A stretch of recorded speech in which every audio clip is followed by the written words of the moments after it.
It was the height of a snowstorm in Hopewell Township, New Jersey. A utility worker navigated the icy roads just after dawn when he spotted a parked SUV idling near the woods. The engine was running, but the driver remained motionless. Inside, he discovered a woman's lifeless body. Outside, only one set of footprints led into the forest. What began as a potential accident quickly spiraled into something far more sinister. Jonathan Nyce was born on May 26, 1950, in Collegeville, Pennsylvania, as the eldest of 4 boys. The family was not affluent. With 4 growing sons, they lived modestly. Each financial advancement was hard-earned, and their early years were characterized by frugality and resilience. Jonathan exhibited academic promise from a young age, excelling in science and mathematics, though social interactions were more challenging for him. Asthma plagued much of his childhood, often isolating him further. He found solace in books and dreamed of becoming a scientist, particularly drawn to medicine. When his family moved into a larger ranch-style home, Jonathan's health improved enough for him to join his school's basketball team. Although friendly, he always seemed slightly detached from those around him. He dated occasionally, but romantic relationships never came easily. His primary passion remained his studies. His devout Catholic parents viewed him as the ideal son. He didn't rebel, didn't party, and approached life with discipline. Sundays were reserved for church, and every detail of his routine reflected order and purpose. Jonathan's academic journey led him to Temple University in Philadelphia, where he pursued his fascination with pharmacology. He supported himself through school, a testament to his determination. His postdoctoral work took him to the Children's Hospital in Los Angeles and the Kenneth Norris Cancer Center, where his growing reputation as a dedicated researcher began to take shape. During these intense years of study, Jonathan met Sylvie, a devout Orthodox Jewish woman. Despite their stark religious differences, they quickly fell in love and married while still students. For a time, they rented a small home next to Jonathan's parents, building a life rooted in routine, mutual respect, and academic ambition. However, over time, the cracks began to show. Religious holidays highlighted their differences, and family gatherings became uncomfortable. The relationship slowly unraveled. After 7 years, Jonathan and Sylvie parted ways in what was reportedly a calm and respectful divorce. Professionally, Jonathan thrived, working in hospitals, particularly pediatric wards, earning admiration for his gentle, empathetic manner with young patients. Yet his true passion lay in the laboratory, driven by the possibility of creating life-changing medicines. As Jonathan approached middle age, a new longing emerged, the desire to build a family of his own. In the early 1990s, he crossed paths with a young woman from the Philippines in a cafeteria. Intrigued by her warmth and elegance, he soon discovered she was already in a relationship. Nevertheless, she handed him a copy of the Manila Times, pointing out a pen pal ad placed by another woman named Michelle. The ad was simple. Michelle Rivera, a young woman from the Philippines, was seeking someone to help her practice English. The brief note included a photograph, and something about her face captivated Jonathan. Without hesitation, he wrote to her, including an older photograph of himself and trimming nearly a decade from his age, claiming he was around 30 when, in reality, he was nearing 40. Michelle, in contrast, was just 19 or 20. Yet the deception did not deter his growing feelings. The letters continued, each one more personal than the last, as Jonathan began to write about the future, dreams, and even marriage, all before they had ever met face to face. Michelle was born in November 1969, one of 7 children in a humble fishing village along the edge of Manila Bay. Her childhood home was a small wooden structure perched above the water, lacking electricity and running water. Despite the hardships, her home was filled with family and love. Michelle was especially close to her father, a grounding force in her life. Reserved and soft-spoken, she possessed a quiet beauty in the way she moved, listened, and dreamed. Like many young women raised in poverty, Michelle longed for something beyond the confines of her village, a chance at a different life. For as long as she could remember, she had dreamed of the United States. At 16, Michelle achieved what few in her village had: acceptance into a prestigious school for administration and business. It was a rare opportunity that could have changed her life. However, the weight of financial hardship crushed that dream, and after just one semester, she was forced to leave. Her parents promised they would find the money for her to return, but Michelle, ever determined, decided not to wait.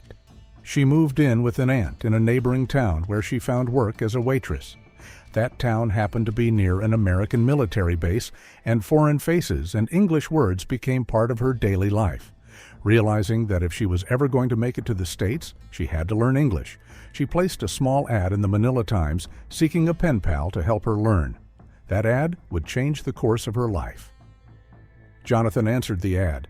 At the time, he was already a highly educated research scientist, nearing 40, though he told Michelle he was 30.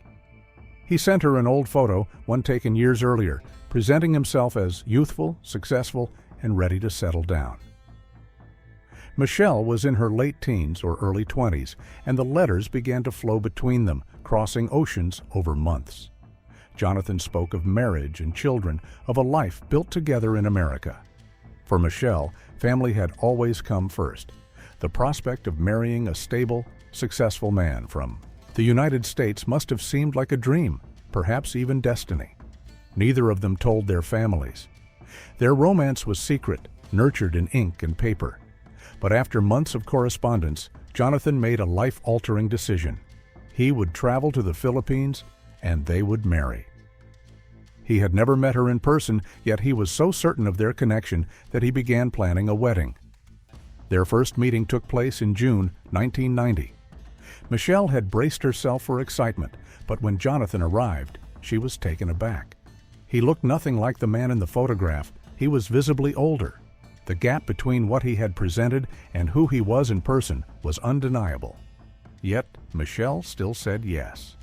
Despite the deception, Jonathan made a strong impression. Her father gave his blessing, and Jonathan promised to support the family financially. Michelle, perhaps with some quiet hesitation, chose to believe in the future they had built on paper. The wedding occurred just days later, on June 11, 1990. Jonathan, still hiding the truth, listed his birth year as 1958 on the marriage certificate, 8 years younger than his actual age. None of Jonathan's family attended. In fact, none of them even knew. He had told no one back home, fearing judgment, and worried they would say he had ordered a mail-order bride. Together, Jonathan and Michelle rehearsed a cover story. When she arrived in the U.S., they would say they met in Hawaii, where he had supposedly spoken at a medical conference. The visa process took nearly a year. During that time, letters kept their bond alive. Finally, on April 19, 1991, Michelle boarded a plane for the first time in her life and landed in the United States. She and Jonathan moved into a modest home in North Carolina, where he worked as a research professor at East Carolina University. In those early days, they traveled through California together, enjoying an extended honeymoon along bright coastlines and palm-lined streets. Back in North Carolina, Jonathan introduced Michelle as his wife. Most people accepted the Hawaii story without question, and those who raised an eyebrow chose not to pry. Jonathan appeared happier than ever before. In January 1992, Michelle gave birth to their first son, Alex. Less than 2 years later, in November 1993, their second son, Trevor, was born. Jonathan adored his wife and children. His office walls were decorated with family photos, and he often said Michelle had given him a real home, a reason to live beyond his work. But beneath the surface, insecurities lingered. Jonathan constantly worried about losing Michelle. She was beautiful, social, and vibrant, qualities that drew attention. He became increasingly possessive. In 1995, Jonathan took a bold step in his professional life by founding Epigenesis Pharmaceuticals, a biotech company focused on cutting-edge genetic treatments. His passion for respiratory health led him to explore new ways of treating asthma, not just by reducing symptoms, but by targeting the genes that caused it. His research culminated in a study published in the prestigious journal Nature, where he introduced EPI 2010, a revolutionary inhalable gene therapy designed to suppress asthma at the molecular level. It was groundbreaking. Investors quickly took notice, and funding flowed in. Jonathan's public profile rose as he appeared in interviews, spoke at conferences, and presented himself as both a scientist and philanthropist. In March 1998, their daughter Samantha was born. By now, Jonathan was at the height of both family and professional success. One investor put $5 million into his company, and annual budget soared to $11 million. Jonathan began traveling frequently, networking, presenting, and securing funds, spending 1 week each month away from home. With the company's expansion, a move became necessary. In 2000, Jonathan relocated his company's headquarters to New Jersey. The family followed, settling into a massive home in Hopewell Township. On the outside, their new life looked like the American dream fulfilled. But Michelle struggled. She had left behind a tight-knit community in North Carolina, her friends, and her support system. Jonathan was gone more than ever, and as the children grew, Michelle found herself alone in a town where she knew no one. Initially, she began going to the gym to stay active, but perhaps it was also to socialize. Jonathan, ever anxious, became jealous. In response, he built a private gym for her at home, hoping to keep her from the outside world. Over time, Michelle began to feel as though she was living in a beautiful prison, a golden cage, as she would later describe it to her family. In 2001, seeking purpose, Michelle took on a new project, redesigning the family garden. It was a way to create something of her own. Jonathan approved the idea despite the $50,000 price tag. Michelle hired a team of landscapers, one of whom stood out, Miguel de Jesus. Michelle and Miguel formed a friendship, which at first was nothing more than that. By 2002, Jonathan's professional life began to unravel. The company he had spent years building faced critical setbacks. The asthma drug he had championed, once hailed as a revolutionary breakthrough in gene therapy, was not living up to expectations. Although it had shown promise in animal trials, the results in human patients were far less encouraging, especially among those already using standard asthma medications. Investors grew restless, and then came the dot-com crash. Confidence in biotech faded, funding began to disappear, and board members turned on Jonathan, ousting him from the company he had founded and replacing him with a new leadership team. His wonder drug was shelved, and Jonathan was formally dismissed in March 2003. With no steady income and a growing mortgage, the family finances teetered on the edge of ruin. But Jonathan refused to let the mask slip. He continued to live as if nothing had changed, claiming to work remotely and even telling people he was writing a children's book. In reality, he had begun drinking heavily, and when he drank, his mood turned cold, sometimes hostile. Through it all, Michelle was quietly walking her own path with growing certainty. Her relationship with Miguel had deepened. What began as a friendly exchange had evolved into an affair. Miguel was also married with 2 daughters. At first, Jonathan suspected nothing. His mind was consumed by business failures, reputational damage, and the weight of secrecy. But slowly, things began to shift. He noticed phone calls and read the bills. The evidence piled up. Around this time, another secret unraveled. At a family birthday party for one of Jonathan's brothers, his mother let slip that Jonathan was the eldest. Michelle was stunned. According to her husband, the brother being celebrated had always been the oldest. But now the truth emerged. Jonathan had lied about his age since the very beginning. 8 years of deception, 8 years of presenting a life and history that wasn't his. Michelle was furious. Though Jonathan apologized, the foundation of their marriage cracked. Trust evaporated, and into that distance, Miguel reappeared. This time, Michelle offered him her phone number. She wanted to meet for coffee. She needed someone to talk to. Their affair continued in secret. Hotels, gifts, and whispered rendezvous. Michelle even bought expensive items for her lover. But in late 2003, Miguel's wife, Patricia, discovered the truth. Furious, she confronted Michelle directly, but Michelle didn't listen. Jonathan, now suspicious, began piecing it all together. Arguments at home became more frequent. He read the phone logs and confirmed the affair, but still, he couldn't bring himself to confront Michelle directly. He feared losing her. Despite everything, the lies, the betrayal, he still didn't want her to leave. So he crafted a story. In July 2003, Jonathan claimed he received a threatening phone call. Someone, he said, had obtained a motel recording of Michelle and Miguel. The caller demanded $500,000 or the tape would be released publicly. Terrified, Michelle admitted the affair and promised to end it. Seizing control, Jonathan called Miguel directly and warned him to stay away or risk exposing everything to his family. Miguel ended the relationship that day. To support the lie, Jonathan filed a police report, claiming he was being blackmailed. However, authorities quickly found holes in the story. No money drop was ever requested.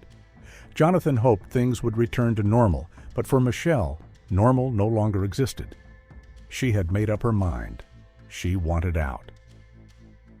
The affair had ended, but the unhappiness remained. She confided in family and friends, telling them she was seriously considering divorce. Still financially dependent on Jonathan, Michelle took a job as a beauty consultant at Macy's department store.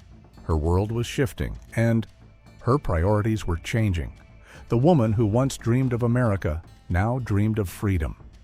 Though she had promised to end the affair, it resumed just weeks later. She continued meeting Miguel in secret, unaware that he too was carrying secrets of his own.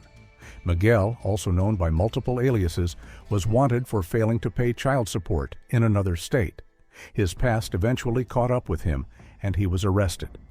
When Jonathan discovered that Michelle had resumed the affair, even after the supposed blackmail and her promise to stay, he unraveled.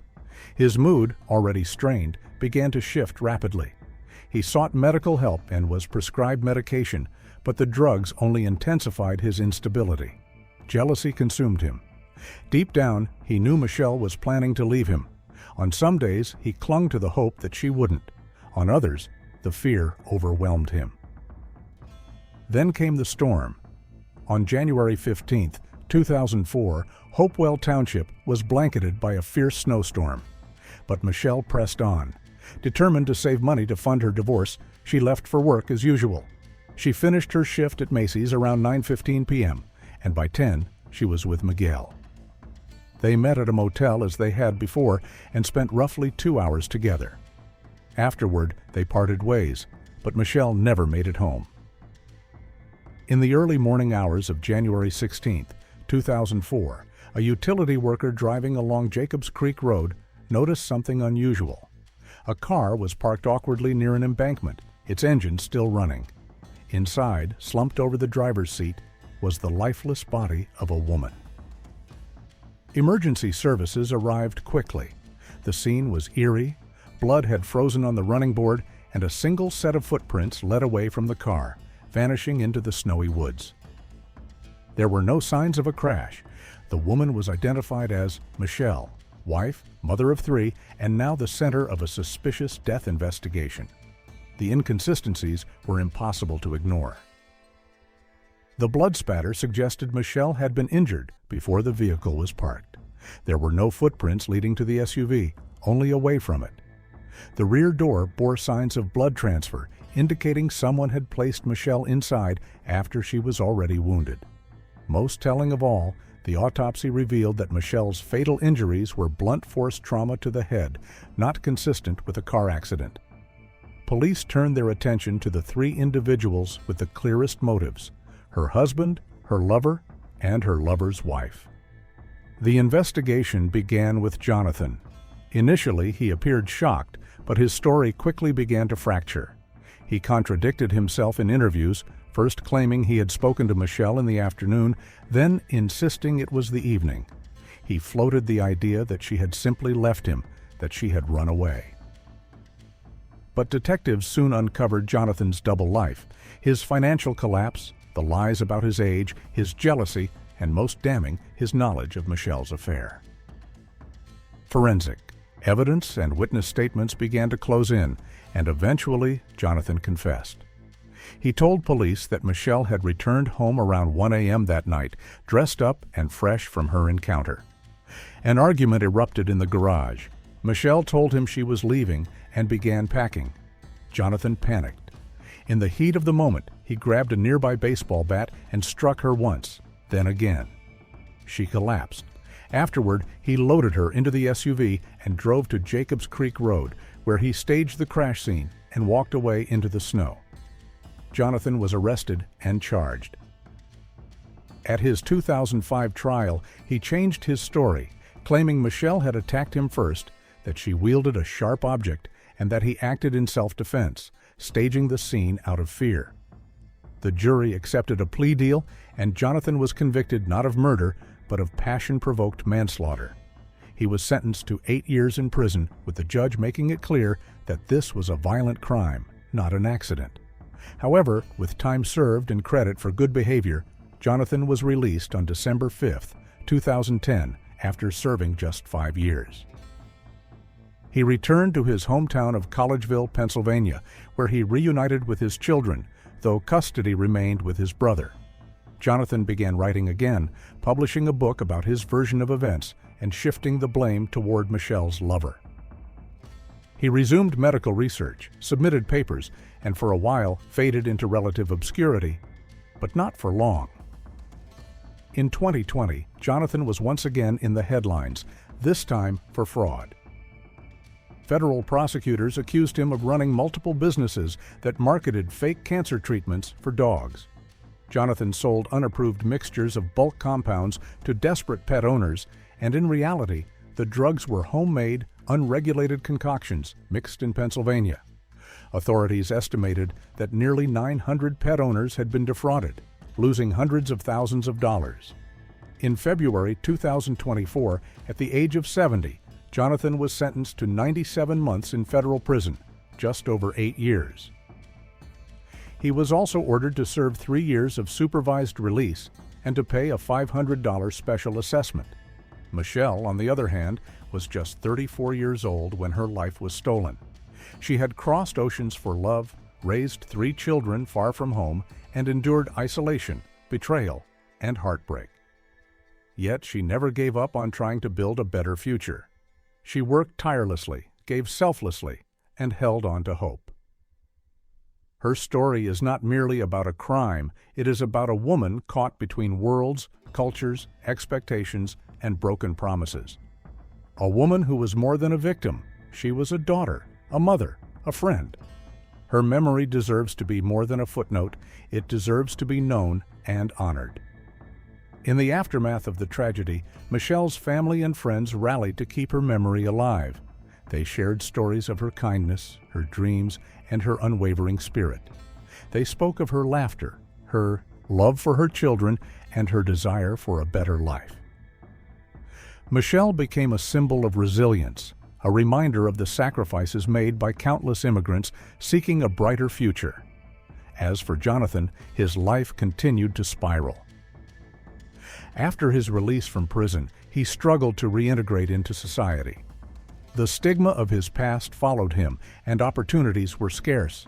He attempted to rebuild his career in medical research, but the shadow of his criminal record loomed large. Many in the scientific community were unwilling to associate with someone who had been convicted of fraud and manslaughter. Despite his attempts to distance himself from his past, Jonathan found it increasingly difficult to escape the consequences of his actions. His relationships with his children remained strained as they grappled with the reality of their father's choices. They had grown up hearing the stories of their mother, the woman who had fought for a better life for them, and they struggled to reconcile that image with the man who had taken her away. In the years that followed, Jonathan's health began to decline. The stress of his past and the weight of his guilt took a toll on him. He often reflected on the choices he had made, the lies he had told, and the life he had destroyed. In his solitude, he began to write again, this time not to shift blame or seek sympathy, but to confront the truth of his actions. He penned letters to Michelle, expressing remorse for the pain he had caused and the life he had taken. Though he could never undo the past, Jonathan sought to find some semblance of peace. He volunteered at local organizations, sharing his story as a cautionary tale for young people. He hoped that by being honest about his mistakes, he could prevent others from following a similar path. As the years passed, Michelle's legacy continued to inspire those who knew her. Her children grew up with a strong sense of purpose, determined to honor their mother's memory by living lives filled with compassion and integrity. They became advocates for immigrant rights, sharing their mother's story to raise awareness about the struggles faced by many who seek a better life. In the end, the story of Jonathan Nyce and Michelle Rivera serves as a poignant reminder of the complexities of human relationships, the consequences of deception, and the enduring strength of the human spirit. While Jonathan's life was marked by ambition and ruin, Michelle's life became a testament to resilience and hope, a legacy that would not be forgotten. As we reflect on their intertwined fates, we are reminded of the importance of truth, the power of love, and the need for compassion in a world often filled with darkness. Michelle's story is one of survival, and it continues to resonate, urging us to remember that every life has value and every story deserves to be told. Don't miss out. Subscribe now for more thrilling investigations.